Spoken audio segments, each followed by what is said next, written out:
In hell, I burn alive. The flames didn't just touch my skin, they burrowed inside, gnawing at my bones, scorching my very essence. This wasn't the fire I knew in life, not the warmth of a campfire or the heat of an oven. No, this fire was alive, whispering to me in a language I didn't understand, but which resonated deep within my consciousness, like an ancient hymn of pain. It crackled, hissed, and writhed like a snake, coiling around me with invisible rings. Every breath was laced with sulfur, acrid smoke, and something else, a sickly sweet, rotting stench that turned my stomach inside out, though I no longer had a body. That smell was everywhere, clinging to me like a web, seeping into every corner of my being. My death had come suddenly, a clap of thunder, a lightning bolt that split the sky in two, blinding me with a flash of white light, and a wind cold as winter's breath that swept my soul downward into the abyss. I fell for what felt like forever, time stretching like rubber, seconds turning into hours, hours into eternity. The wind howled in my ears, stripping away the remnants of my thoughts, until I finally crashed onto the searing ground, hitting so hard I felt my soul crack like glass. I won't give you my real name. I died in 1950 a stupid, reckless death, without repentance, without a chance to fix my mistakes. It was an accident, absurd and quick, a car out of control, a scream, a crash, and then darkness. I was given a chance at rebirth to tell you what I saw, to warn you away from the bad, from what awaits those who walk the dark path. Here in hell, I've witnessed the fall of many, including world-famous stars who died after me, names you know from newspapers, radios, and screens. I saw their souls arrive here, tormented for the sins they committed in life, for their pride, lust, and greed. I'd ask you to like and comment on this video if you want to hear more. And now, onward. The first thing I saw was a plain, endless, pitch black, with cracks spewing tongues of flame and steam, hissing like enraged serpents. The fire wasn't red, but greenish, with caustic smoke that rose and dissolved into a crimson sky. The ground beneath my feet pulsed like a giant heart, each beat sending a tremor through my non-existent body that nearly knocked me off balance.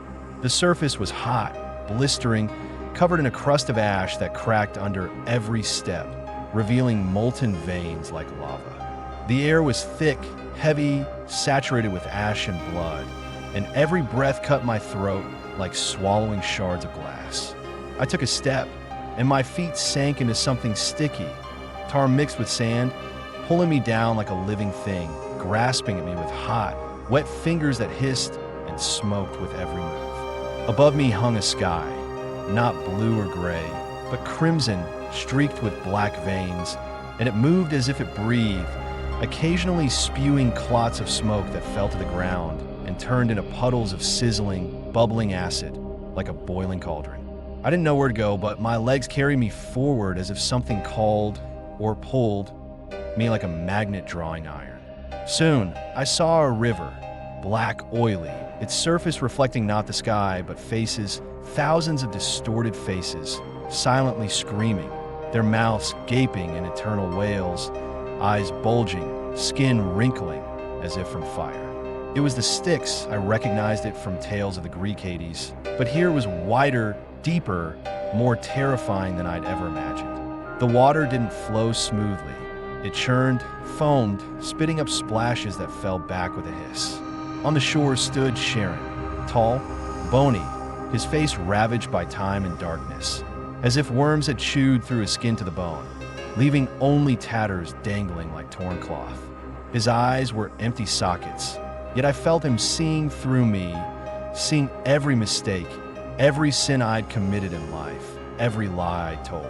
In his hands, he held an oar, long and cracked, stained with dried blood, and beside him rocked a boat woven from bones and stretched with skin, whose, I didn't want to guess, but it reeked of rot and blood, a sweetish stench that choked me. He silently pointed to the river, raising a skeletal hand where the skin peeled back, exposing gray tendons. I didn't get in the boat.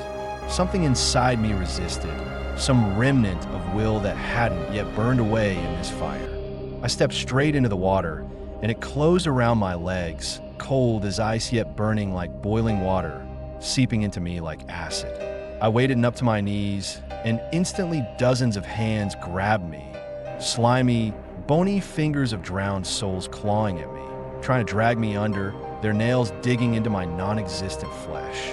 They whispered in ancient Greek, their voices blending into a chorus. "Stay with us. Share our fate. You're one of us." I saw their faces underwater, pale, with empty sockets, hair swaying like seaweed, tangled in black, matted with slime and filth. One, with a long beard like an ancient philosopher, seized my ankle and pulled so hard I nearly fell. His eyes, though empty, glowed faintly green, and he whispered, "You didn't pay for passage, you must stay." I broke free, kicking at the water, and a wave sent splashes burning across my face, feeling like my skin had been flayed.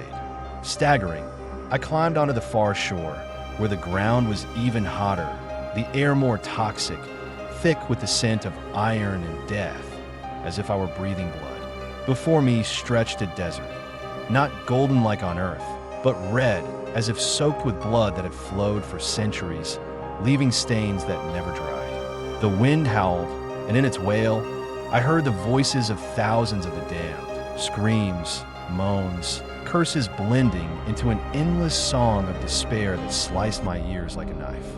It reminded me of the Egyptian Duat, the realm of the dead where souls face trials before Osiris's judgment.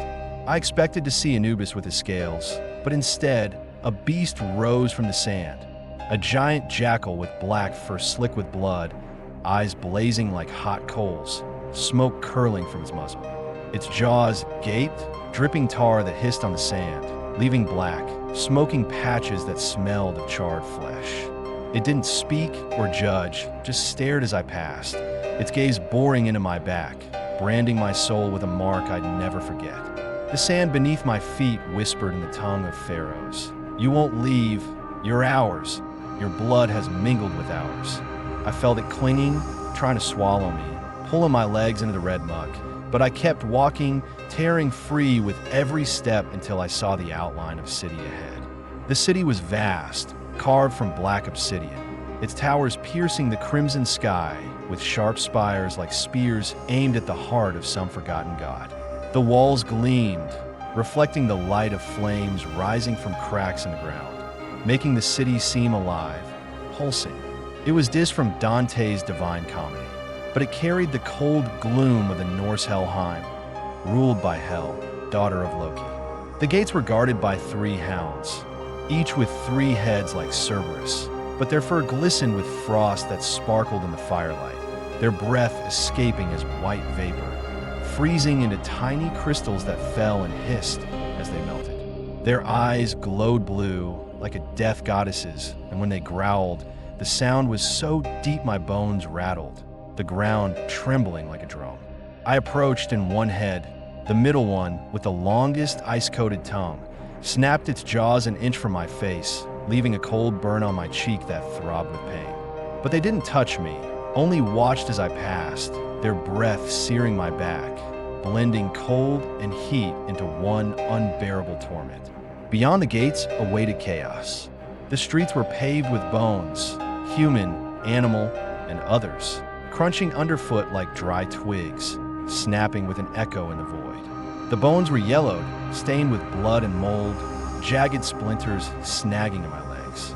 The walls of the buildings moved as if made of flesh, oozing a black, tar-like liquid that pooled in cracks on the ground, bubbling and reeking of decay. I saw cauldrons, like in the Chinese Diyu, where demons with bull heads and horse faces boiled sinners in scalding oil. Their horns were crusted with dried blood that flaked off, and their hooves left smoking prints, as if branding the stone. One, with a long chain for a tail that clanked with each step, pulled a soul from a cauldron, a man whose skin was charred black, yet he still screamed, his voice trembling with pain, breaking into a rasp. It was Nero, the Roman emperor who burned Christians and laughed at their agony, feasting atop their bones. His eyes melted from the heat, oozing down his cheeks as a milky sludge, yet he still wailed, "I am a god. I am eternal." Demons lashed him with spiked chains that tore his flesh, and the oil flared, drowning his cries in bursts of steam that stank of burned meat. Nearby writhed Caligula, another Roman tyrant, whose mad orgies and murders brought him here. He was bound to a sizzling pole, and Rakshasas flayed his skin with long, curved claws like sickles, exposing bleeding muscle. He shrieked, begging for mercy he'd denied thousands in life, but his cries sank beneath the demon's laughter. "Dance, Emperor, dance." Further on, I saw modern sinners. There was Johnny Rotten of the Sex Pistols, a punk drowned in drugs and chaos, whose songs brimmed with rage and blasphemy. They'd chained him to a rock, the links cutting into his wrists, and winged creatures tore out his tongue for every insult he'd hurled at the world. Blood poured from his mouth, but the tongue regrew, long and red, for the torment to continue. He rasped, trying to curse, but the words dissolved into gurgles. Beside him was Errol Flynn, the Hollywood star of the 30s and 40s, whose drinking and debauchery became legend. They drowned him in bubbling tar that hissed and spat, and he surfaced, coughing black sludge, only to be plunged back under, his burning hair gripped tight. The demons laughed, taunting, "You wanted fame. Here it is, drink it dry." I moved on and saw Tamerlane, the medieval conqueror whose mountains of skulls towered in life, rivers of blood flowing from his sword. Here, they forced him to climb a pyramid of searing bones that blistered his hands and feet, the burns healing instantly so he could climb again. Each fall made the pyramid grow taller, bones cracking under his weight, and he screamed, cursing his gods, though his voice drowned in the wind's howl. Nearby was Amin, the 20th century Ugandan dictator whose atrocities shocked the world even after my death. They'd sewn him into a rough leather sack filled with starving, red-eyed rats that gnawed him from within, chewing through his flesh. He thrashed and howled, but the skin reformed, and the rats began anew, their squeaks blending with his screams in a horrific chorus. I turned away and saw another scene. There was the Marquis de Sade, whose perversions and cruelty birthed a whole strain of sin. They'd strapped him to a table, and demons with ulcerated faces sliced his body with thin blades, slowly, savoring each cut. He laughed through the pain, but it turned to screams as they poured acid into the wounds, hissing and smoking. Nearby was Al Capone, the Chicago gangster whose murders and greed landed him here. They forced him to swallow molten gold he'd loved in life, and it poured down his throat, searing his insides as he coughed blood in golden droplets. Then I noticed a woman, Elizabeth Bathory, the Hungarian countess who bathed in virgin's blood. They'd hung her by her hair over a pit where snakes with burning eyes bit her, injecting venom that made her skin bubble and burst. She screamed for water, but they poured boiling blood on her face instead, leaving red burns down her neck. A little further was Jim Morrison of the Doors, whose 60s life drowned in drugs and madness. They'd locked him in a cage of red-hot iron, and shadows sang his songs, each note scorching him, making him writhe in agony. I couldn't watch anymore and pressed on until I reached the city's center, where a pit loomed, deep, bottomless, its edges coated in ice and fire that hissed and smoked where they met. Rakshasas seized me, their claws sinking into my non-existent flesh, feeling like they were tearing me apart, and hurled me down. I fell, the air shifting from icy to scorching, as if space itself decided how best to destroy me. At last, I hit the bottom, or what seemed like it, and the ground split beneath me, releasing a white fire, blinding yet cold as Niflheim's depths. It burned and froze at once, piercing me like thousands of needles, and I screamed, though I had no voice. Shadows swirled around me, souls muttering in every tongue. Sanskrit, Latin, Sumerian, their voices merging into a chorus.